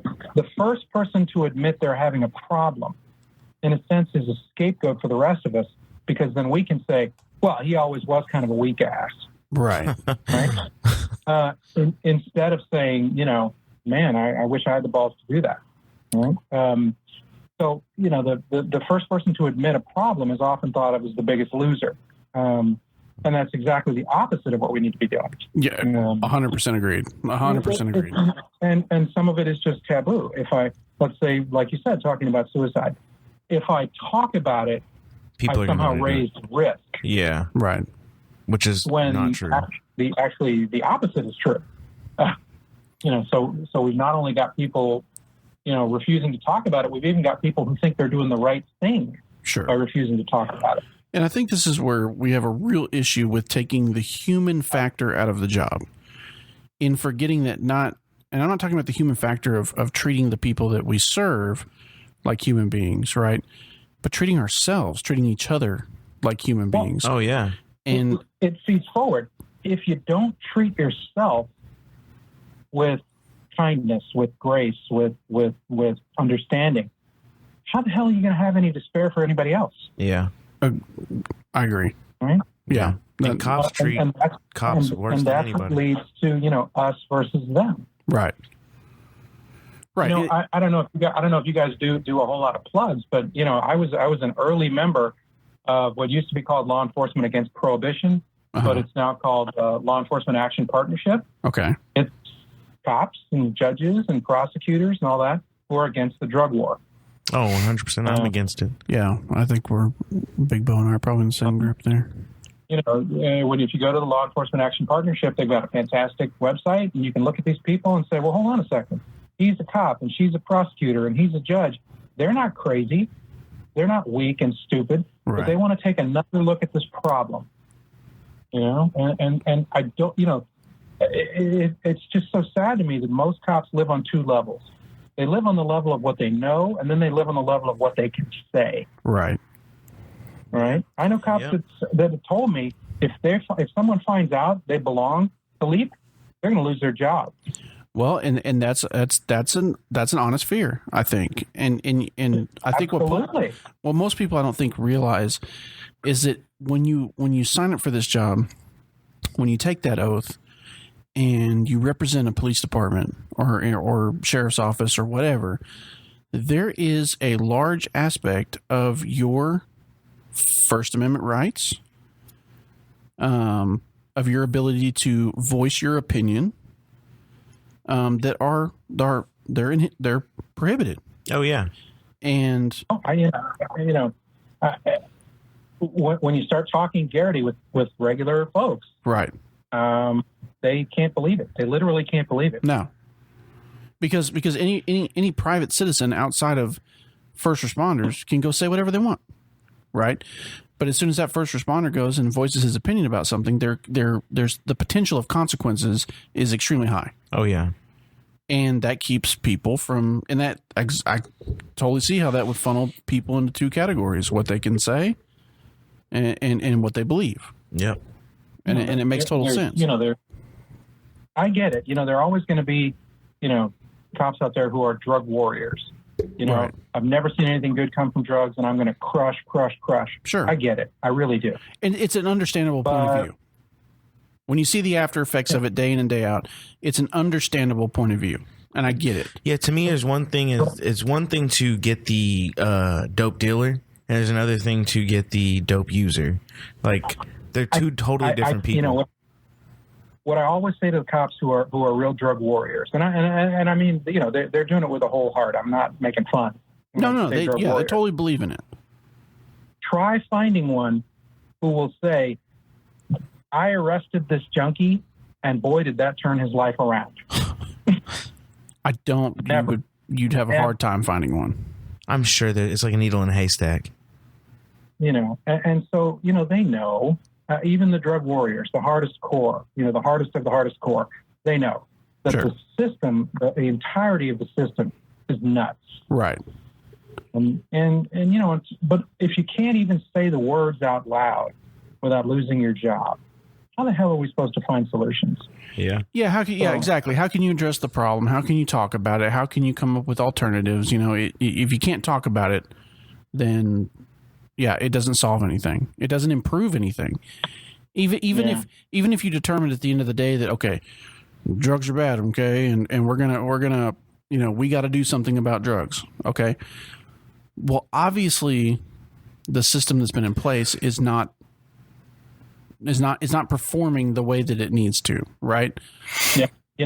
What I always say is, we can't treat our way out of the problem any more than we can arrest our way out of the problem. We've got to get smart enough to work from both ends toward a middle that makes some kind of sense. Sure. And if you could have people at every level working together rather than against each other, then we could make some hay. Yeah. But where we are right now is just this. It's the Vietnam of social policies. It's a war that just will not stop. Right. And yet it's being lost every day. Yeah. Every day. You're never even going to get to the point where you're playing catch up. You're just never going to get to that point. It's too much. There's just too much out there. And the problem also becomes on the other side of that is you have people that are not in law enforcement that argue, well, the cops enforce these laws and they know they're wrong. And I've even heard like Joe Rogan talk about this, right? Where because he's very much pro legalization of marijuana, et cetera, et cetera, et cetera. And I don't disagree with him, but you have the argument there that, the cops know these things are wrong. That's the opinions they have, but they still do it anyway. Right. And it's a hard position. I don't think people step back and really look at the position that cops are in. Right. You swore an oath to uphold and enforce the law. That's the mandate of your position. That's the mandate of your employment. That's what you do in order to feed your family. Right. Yeah. And where though do you, on a personal level, draw that line where you're like, okay, I don't believe in this, so I'm not going to do it, knowing full and well that it's going to affect your livelihood. And that's a hard position for people, any person, regardless of their profession. That's a hard position to be in. When someone on a scene is saying, pointing out the obvious flaws of arresting someone for these kinds of trivial, let's say, marijuana possession offenses, things like that. You don't think the cop making that arrest knows it's stupid? Right. Yeah. Oh, yeah. They know it's stupid. Oh, yeah. Stupid. Most cops I know agree with the legalization of marijuana. It's just a waste of time. It is a waste of time. Because even if when you arrest for it, unless they have pounds and pounds and pounds, it is going to get dropped down, and it's just a court. It's just a court cost. Yeah, because you're wasting all this. You're wasting manpower, time, money, and all that in order to process somebody, do the report, do evidence, all that crap, and then to go to court later on for them just to find out when it gets to the DA's office, they're going to plea it down. Yep. And it seems like a waste of time. Yeah, no, it doesn't seem like a waste of time. It is a waste of time. Well, no, yeah, absolutely. Yeah, I agree with that. It is a waste of time. And so, the premise that the madness of the system is lost on the people at the tip of the spear is absurd. Right. Cops are just as much prisoners of the system as people getting arrested for these ridiculous offenses. They're both prisoners of a larger picture that it seems like nobody's in charge of looking at. And I think it's just because no one wants to admit that they're wrong. I think that's what it honestly comes down to. I don't think it's about money. I don't think it's about anything else. I think people are just stuck in that, well, that's always how we've done it around here. I think some of it is about money, though. I think some of it is about money because you participate in certain drug enforcement activities and you're eligible for grants. That is true. You do get and those grants, pay for things. They pay for positions. Yep. I do think some of it does have to do with funding, but some of it does. Well, there's a term I like to use, secondary gain. There is a lot of secondary gain, right? If I can make an easy arrest, well, that looks good, right? If I can make an arrest that makes my statistics look better, why would I not? Right. If I can spend an hour plus off the street processing somebody, why would I not? That's right? true. If I have that kind of mindset. But I know lots of cops that'd rather be out crushing crime than processing some guy for simple possession of weed. Exactly. Yep. Yes. So there's too much secondary gain built into the system. And so when you think about just transitioning from mandatory arrests for possession to citations, right? Just that, and that's a trend. That's a trend that's finally reached our state, the state of Texas, right? Texas doesn't like change. And in a lot of counties, you have the ability to where a certain amount of marijuana up to 2 ounces on a person would have normally been a Class B misdemeanor, which means that's one step above a citation. That person's going to the county jail, right? And there's a lot of counties, including the one we operate in, where they have allowed the officer to have discretion on whether or not, instead of taking them to jail for that possession of marijuana, that Class B misdemeanor under 2 ounces, of writing them a ticket for possession of drug paraphernalia instead, and they pay just a simple fine, and that's the end of it. Yep. And I think though it's a slow evolving process in certain areas, I think it's a step. Yeah, I think it's a happy medium to make people comfortable. And to look at the overall cost of prosecuting these massive amounts of people coming in that overload the system on simple marijuana possession charges. But I think at the same time, it's a step forward. Oh, yeah. It's going to be a gradual process. Texas will probably be one of the last major holdouts when it comes to total legalization of marijuana, I would imagine. Look at their stance on slavery. Don't start on that. Yeah. But it tends to do very well if it ever gets to public referendum. Oh, yeah. right. Well, I think the public's behind legalization. I think it's just all tongue-in-cheek now before it finally just happens all over. Yeah, and now there's plenty of pitfalls to be thought through. Like, what do we do about motor vehicle use, right? What do we do about defining intoxication and what can and can't be done under the influence? Right, and those are some of the challenges that, like, Colorado has faced. Yeah. You know what they haven't faced? Yeah, Feeding homeless people. Those are real concerns. What do you do about workplaces that have a different standard than the state? Yeah. Well, courts have ruled that your workplace has a right to have whatever rules it wants, and you can't say, but it's legal in my state. Your employer can say, that's fine, but you can't have it here. So there's all kinds of stuff to be thought through. But the drug war, as it currently is being played out, is just a national tragedy. Right. Oh, yeah, for sure. And we're all prisoners to it in one way or another. And that's not what we're supposed to be doing with our lives and with our country and with our culture. I agree. 100% agree. I agree. So when you have you done much studying on countries that have done complete legalization of drugs in general? Oh, nobody wants to talk about how well it works. Right. But my question, Portugal is the best example. Yes, I was going to say Portugal is the best example. But so I think it's pretty well understood across the world, looking at cultures, right? That the American culture is very unique. It's Christian. It's very, very unique in comparison to a lot of different cultures around the world. As a culture, are we ready for something like that? Are we ready as a society, an American society, for something like that? For the complete legalization of drugs? If you look at here's a fundamental problem. If you look at drugs and why drugs are illegal, mm-hmm. They're not illegal because they're bad. They're illegal because they feel good. Right. We have a national distrust of pleasure. But we've got this incredibly weird love-hate relationship with pleasure. Think about work hard, play hard is our mantra. Mm-hmm. But if one of those has got to go, it's play hard that has to go. Well, I think for sure. I think it's play hard within the rules. In the olden days, it used to be called the Protestant work ethic. Mm. Americans use less vacation time than any other industrialized country in the world. Right. We die with vacation on the books, which is just incredible to me. And so we're not ready culturally to accept the notion that people want to do drugs because it feels good. Right. That's somehow lazy and dirty and wrong. No, they want to do drugs so they can get high and rape children and go after women and steal your property. Which is absolutely hilarious, leftover, made-up propaganda. Yep. From the founding of the Bureau of Narcotics and Dangerous Drugs. Yep. Don't even get me started, because me and this guy could talk for hours. A single man set this country to war. It's just this notion that people are going to get high on marijuana and rape your daughter and it's that reefer murder madness. your mom. It's that reefer madness.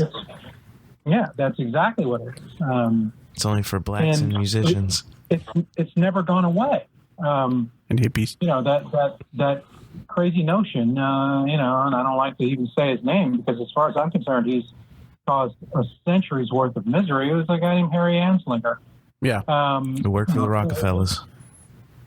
I mean, the ills done by this man, just outright lying. By the way, if you read his private papers, which are stored.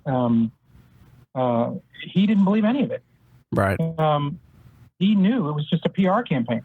That he knew that the drugs were not causing the things he said they were causing. It was just a way to exert power.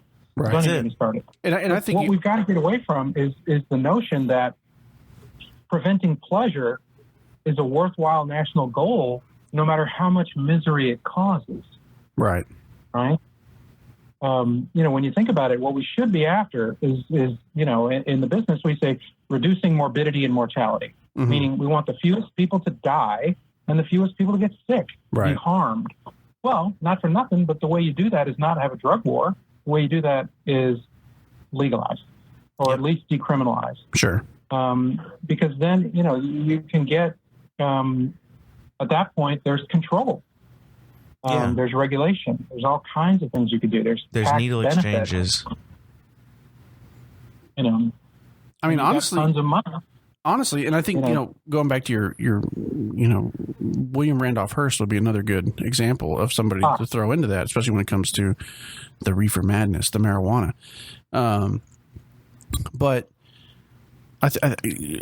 honestly, I mean, if I'm a politician, right, and I'm looking at it, I'm looking at a money-making opportunity here, right? Yeah, that's what Colorado did. If I'm decriminalizing drugs and then I'm regulating them, I'm taxing them, right? Which I still think is a slippery slope, because if you regulate too much and you tax too much, you're still going to run into the problem of illegal issues, right? Because people are still going to. You're still telling me it's something I can't do. Oh no, I'm not telling you can't do it. Well, you're not telling me I can't do it, but you're creating conditions that make me feel like I want my cut on the back end. Right, exactly.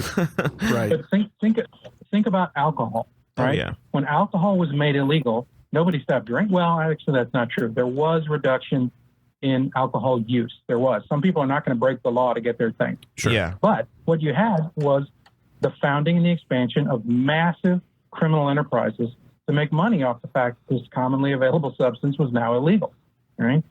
And so you drive it underground, it's now completely unregulated. Yep. Right? And you don't know what the hell you're drinking.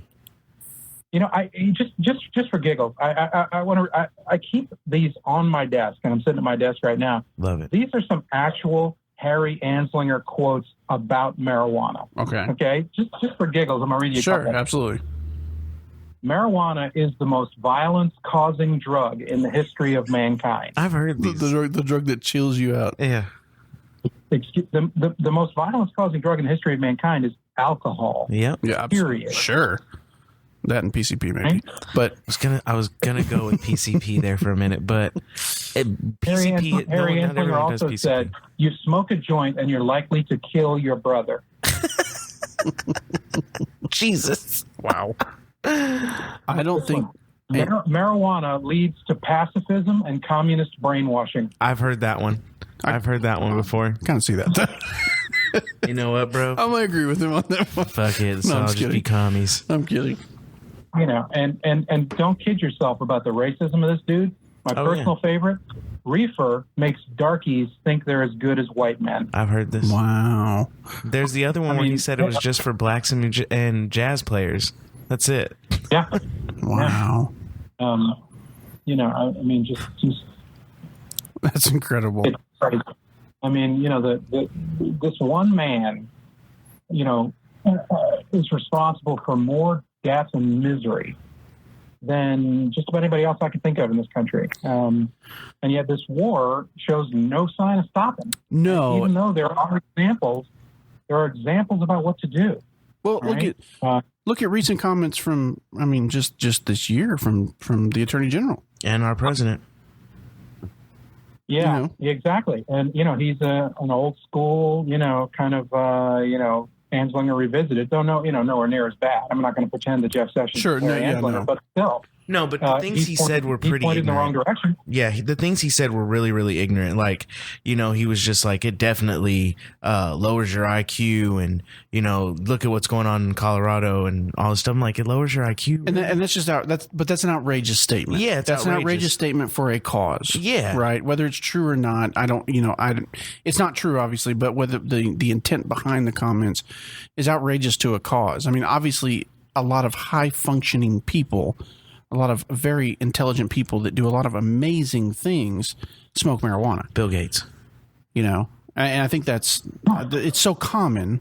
You know, I don't think you can argue that there are so many high functioning people that smoke a joint every once in a while. Jeff Bezos, to chill out, probably to chill their minds. What I find fascinating is that alcohol, which is infinitely more dangerous individually and societally, is perfectly okay. Oh, it's fine.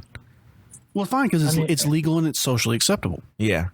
Exactly. Cigarettes. And don't even get me started, right? 500,000 people every year die from smoking, and another 100,000 die from someone else smoking, right? And yet, drugs are bad. He said smoking. We can't have drugs. You know, it's nuts. And so what you've got is people at the pointy end of the spear in this drug war who know that this isn't getting us anywhere, that it's costing far more than it could ever gain. Right. And yet they can't even say it out loud for fear of getting fired. Right? Yeah. I mean, how can we have a serious discussion about a serious problem if we can't even say the word? Right. I 100%. Absolutely. Yeah. I agree. Absolutely. So, switching gears a bit. Yeah, I'm sorry. No, you're fine. No, you believe me, we could literally go on this. Yeah, we for could hours. do this for hours.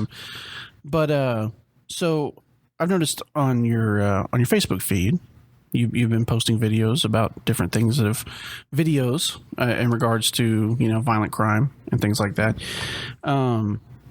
So looking at people that have violent tendencies, right? Whereas we could totally tie in the argument from certain people's standpoints that has to do with drugs and all that. But when it comes to violent crime and when it comes to violent behavior and stepping back into a larger view of it, looking at man, do you believe that there's good and evil in this world, or is it something that's more of a psychological condition that causes people to do bad things? Well, there's a couple of ways of thinking about it, and the first is that there's certainly crime, and really even grotesque violent crime that is caused by mental illness, right? Meaning that the violence itself is a symptom of the existing condition, right? The classic example is James Holmes, the Colorado theater shooter. Mm-hmm. He was floridly schizophrenic. He was severely mentally ill and had been for quite some time. And his delusions were about the kind of killing that he did because it made sense to his brain, right? Jared Loughner, who shot the Congresswoman Gabby Giffords, right? People are kind of tripped out when I tell them this.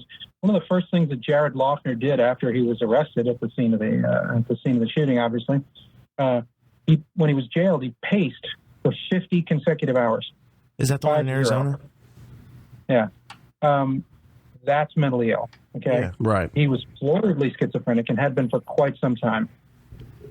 Then you've got behavior that seems equally nuts, right? You'll hear about a drug dealer who caught a rival and skinned him alive. Oh, right? Jesus. You think, man, that dude's got to be crazy. But he's not. He's not floridly mentally ill in the way those other two gents are. At best, he has what we would call a personality disorder, which is a disordered way of being in the world.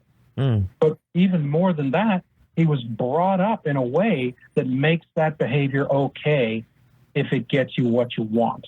Yeah. That's not a mental illness. Right. And I'm not a religious guy, right? So evil is kind of, in my mind, a kind of a slippery slope. Okay. So if what you mean by evil is that they did something terrible, well, there's lots of reasons that people do something terrible that that aren't caused by evil, right? Sure. I think that what people would call evil is things that cause lots of suffering for other people and that have an element of gratuity to them, that they were unnecessary, so to speak. Sure. But what I think most people mean by evil is that the normal impulses, the normal functions that stop terrible impulses aren't there. Sympathy, empathy, respect for life, those things aren't there. And we tend to look at the absence of those things and say, aha, that's evil. Mm. We've all had terrible ideas, sometimes even grotesque ideas, right, but we're able to put the brakes on them. Yes. Right? We have enough mental capacity. We have enough empathy. We have enough, higher order values that we're able to put the brakes on these terrible, terrible impulses. Well, there are people that can't. And so if we're going to think of the absence of those normal control mechanisms as evil, okay. But I look at their upbringing instead. Sure. That is what they were taught. What they needed, they didn't get, and they got a whole bunch of things they didn't need. So in that vein, at the end of the day, is that person still making a choice, a deliberate choice, or are they just so influenced by where they came from, their parental influence, their environment, family influence, friend influence, that they just can't help themselves? Well, think about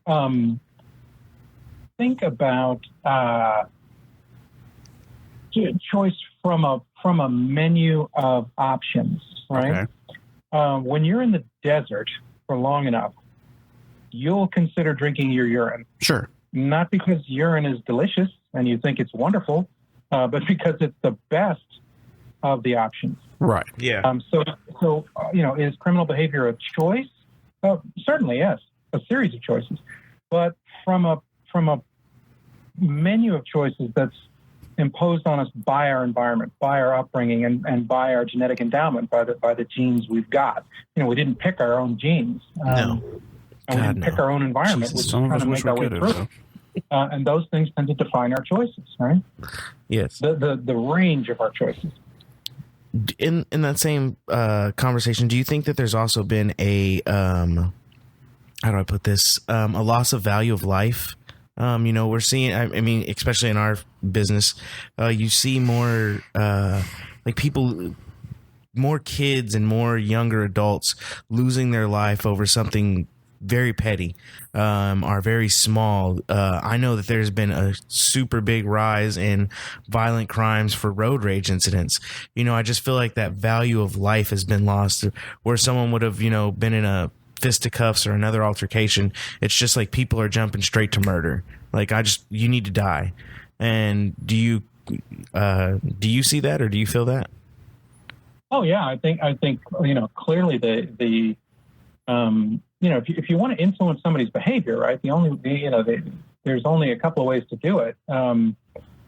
Consequences and rewards. Consequences generally work better in terms of shaping people's behavior, but only if they have three really important elements: certainty, severity, and timeliness. Right? Think about the death penalty. Right? It's terribly severe, but it's not certain at all. I mean, in Chicago last year, 8% of homicides resulted in an arrest. Jesus. Not a conviction, an arrest. 8%. Golly. Well, if you know there's a 92% chance you'll never see the inside of a police car if you kill this guy, that's not going to make you stop. No. And even the death penalty's timeliness is a joke. Every death penalty story you ever hear starts with, Bob Jones was executed yesterday for the 1989 slaying of. That is true.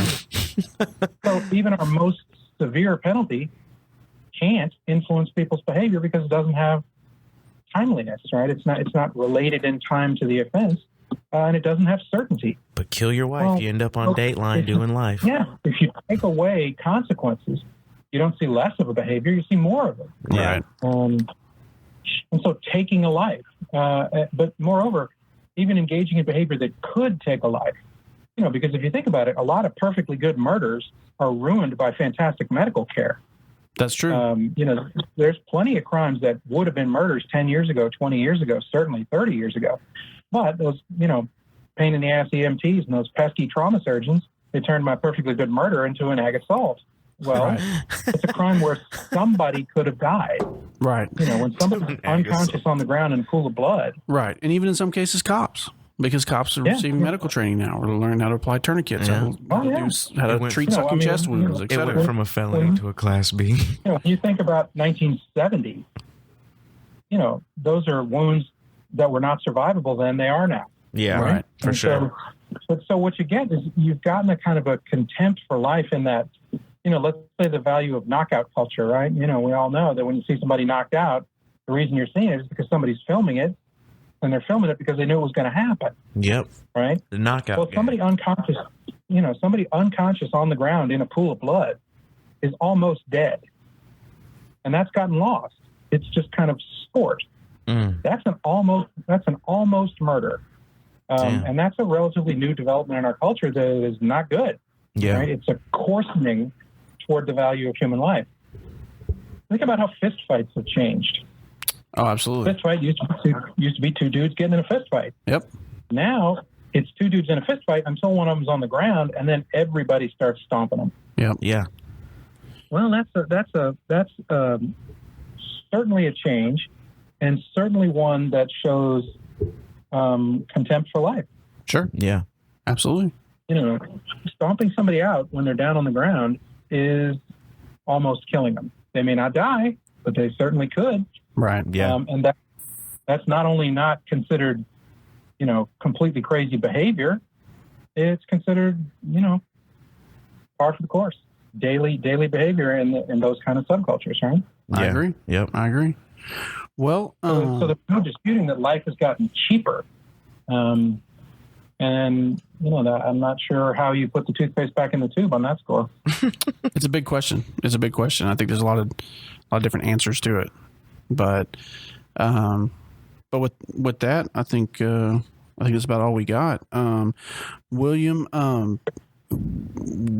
this is an opportunity to give everybody to plug themselves and what they got upcoming and where to be found and how to be reached. So plug yourself away, advertise. Oh, well, thanks. First off, I appreciate you guys having me on. I know we want to have you again. Oh yeah, absolutely. It was a great conversation, and we super appreciate it. We kind of went the long way around the barn, but I think we covered. No, I loved it. we did, and just getting to this point was a little difficult, but we made it work. So we appreciate it. I certainly love to continue the conversation if you guys ever have any more time. Oh, absolutely. God, yes. But the best way to kind of get a look at stuff that I'm putting out is on my Instagram, probably. It's Aprill, Aprill. That second L is pretty important. Aprill Risk Consulting, and I try to put out between 5 to 7 little nuggets a week. Gotcha. From everything especially about criminal behavior. Mm-hmm. And the psychology of preparation for it. We didn't even really get to that, but we certainly could at some future time. Oh, absolutely. So go to that Aprill Risk Consulting on Instagram. That's a great way to get 5 to 7 little nuggets a week, and I try to make them pretty helpful. Awesome. Well, I'm gonna follow you on both Facebook and Instagram, and I just followed you on Instagram. I appreciate it. Hey, you guys do me a favor, and I hope that you take it in the spirit I mean it. What I always say to my people that are in critical occupations is instead of saying be safe, I say be dangerous. Because if you're dangerous, safe will take care of itself. I like that. But if you worry about being safe, you're at risk. If you worry about being dangerous, you'll be safe. Wow. So I want you guys to take good care. Absolutely. Hey, William, again, we appreciate it. Thank you so much for being on the podcast. No, thank you for having me. I really do appreciate it. Thank you, sir. Thank you. So I want to thank William Aprill for being on the show. Yes. Awesome dude. Again, can't thank him enough for the great conversation. Yeah. Great topics. Very great important insight. Topics. Things that I think people are very uncomfortable talking about. And, and it's stuff that needs to be talked about. Yeah, we're going to get a lot of hate after this episode. Right. So, Big Bo, you want to do your thing? Oh, yeah, Tell man. people where to find us. So you can find us on Instagram at streetwarriorradio.com, Facebook, God, I do that every fucking time. Every time. Instagram at Street Warrior Radio, Facebook at Street Warrior Radio. Twitter is STRT, the word warrior, then RDIO. Alrighty. You can find us on the website at streetwarriorradio.com. Remember, on our website, you can also find links to theharborofhope.org. It's going to take you directly to her website over there, Jamie's. And it's also a link in that website and in that clip to her episode 013. Yes. Yeah. And you can listen to the whole episode on that page. Yep. On that page. Yeah. So that's super awesome. Give her some love. We have some really great guests coming to you guys. We're really so while we were gone for these 3 weeks, we weren't just goofing off. We were actually really bogged down with work because it's summer, and work, people going on vacations, personal shit. Yeah, personal life. We did vacation. Well, I vacation. You did. You know what I'm saying? Mexican Ocean. So shout out to the Mexican Ocean. Shout out to the Mexican Ocean. Yo, man, that Mexican Ocean got some bodies on it, man. That thing's constantly trying to take people out. And you survived. And I survived twice. You didn't even get a fucking t-shirt. Nah. That's lame. Nah, I don't even do the t-shirt thing unless it's a Street Warrior Radio t-shirt. That's right. Boom. By the way, at the beginning of this episode, you will have heard me say that there's going to be a link on the website. But if you're interested ahead of time Yeah. Hit us up. Hit us up at info@streetwarriorradio.com and we can get you hooked up with one. Yep. If you have any questions for myself or JC, it's bigbo@streetwarriorradio.com, JC@streetwarriorradio.com. Send us some emails. We'd love to hear from you guys. We have some really good guests coming up. We are about to hit this really heavy. We think we have a really good product. We know our listeners love this product. We have heard from numerous people who are like, when is the show coming back? When is the show coming back? Come on, I need a new show, blah, blah, blah, blah, blah. And even in our absence, we still continue to gain downloads. We still continue to gain downloads. We still gain followers on Instagram, Facebook, and Twitter. We just need you guys to keep spreading that word. This is going to be our MO every summer, though. We are going to take 3 to 4 weeks off. We are going to regather ourselves, and we are going to come back every time. It's like, the end of the season, like the NBA or NFL. June, July is going to be the end of our season, and then we're going to come back in that next 3 to 4 weeks. Yeah, that's all we're taking off. And the cool part about it is, so we started, our first episodes dropped in the first part of January, right? Yeah. So we got a good 6 months worth of episodes. It was 21 episodes. Yep. But now we got a full year. A full year to go. So we got a lot of stuff. We got like great guests coming up. Yeah. Great guests. And that's the goal, man. We're back with a vengeance. Yep. Back with a vengeance. So spread the word. If you like us, you love us, like us, share us, subscribe. Please. All that good stuff. We're about to start putting the episodes on YouTube probably in the next 2 to 3 weeks. Don't hold our feet to the fire. But we're going to try to start putting those on YouTube. I'm hoping by episode 30 we'll be filming. Yeah, hopefully. I'm hoping. Hopefully. Even if we put some raw footage up by episode 24. Yeah. We're going to put some video bits here and there up on social media. There's going to be one on Instagram. From this episode. Hey, send me how to log in because I got the new phone. I got a new phone. I sent you the login information. I got the new phone. I sent you the I got a new phone. Who this? New phone who this? I was about to say that. The Mexican Ocean tried to take my phone out. So please stay tuned. We have a lot of good stuff coming. All right. A lot of good stuff coming. So, and with that, I'm out. Big Bo's out. Salute. And also with that, I'd like to thank our listeners, our supporters, the people that have been with us from the very beginning, the people that continue to jump on board. And we thank you. We appreciate you. We love you. We honestly, we wouldn't be doing this without you. It would just get boring. So we appreciate the support. We appreciate all the people that stuck with us through our little hiatus. We hit our 10,000 download mark, and we're getting there. It's growing, and we're having a good time doing it, and we hope to continue to bring you a great show. And with that, thank you to the men and women of our armed forces and our first responders out there, including our second responders, the firemen. No, I'm just kidding.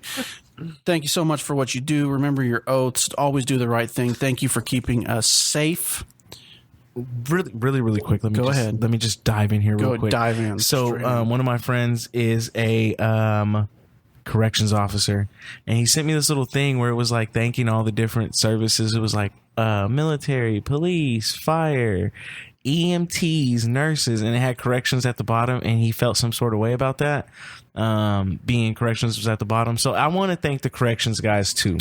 I consider them part of law enforcement. They're part of law enforcement. Me too. And that's why I told him, I said, I think what it is a lot of people just down corrections because they think they want to be cops. But at the end of the day, those guys have a hard job. Yeah. Hey, he had a really good point. He was like, you guys take these guys off the street that you say are really bad people and they shouldn't be on the street, and you give them to us. And then like we're stuck with them for 12 hours or 20 years. And I was like, you know what, bro? I never even looked at it. So shout out to the dudes in correction, the men and women in correction. Seriously though. Yeah. They have a hard real job. talk. They have a hard job. They get shit pay. Yeah. And they get paid worse than we do. And they get literally shit thrown on them. Yeah, literally. And semen. And all sorts of stuff. I mean, we do too. But they get it. They're inundated Constant, with it. Yeah. And you're locked in this one area all day long. I mean, that's Grown Man Company too. Seriously, that's Mantown. Yeah, that's Grown Man Company. So, check him out at Grown Man Company, clothing line, veteran owned, and all the proceeds go to help homeless veterans. Awesome. And just to follow up with my thank yous, thank you for all the people around there that make the world go round. Yes, sir. We appreciate you. You make the fight, you make the sacrifice, you make all of it that much more worth it. And with that, Street Warrior Radio is out of service.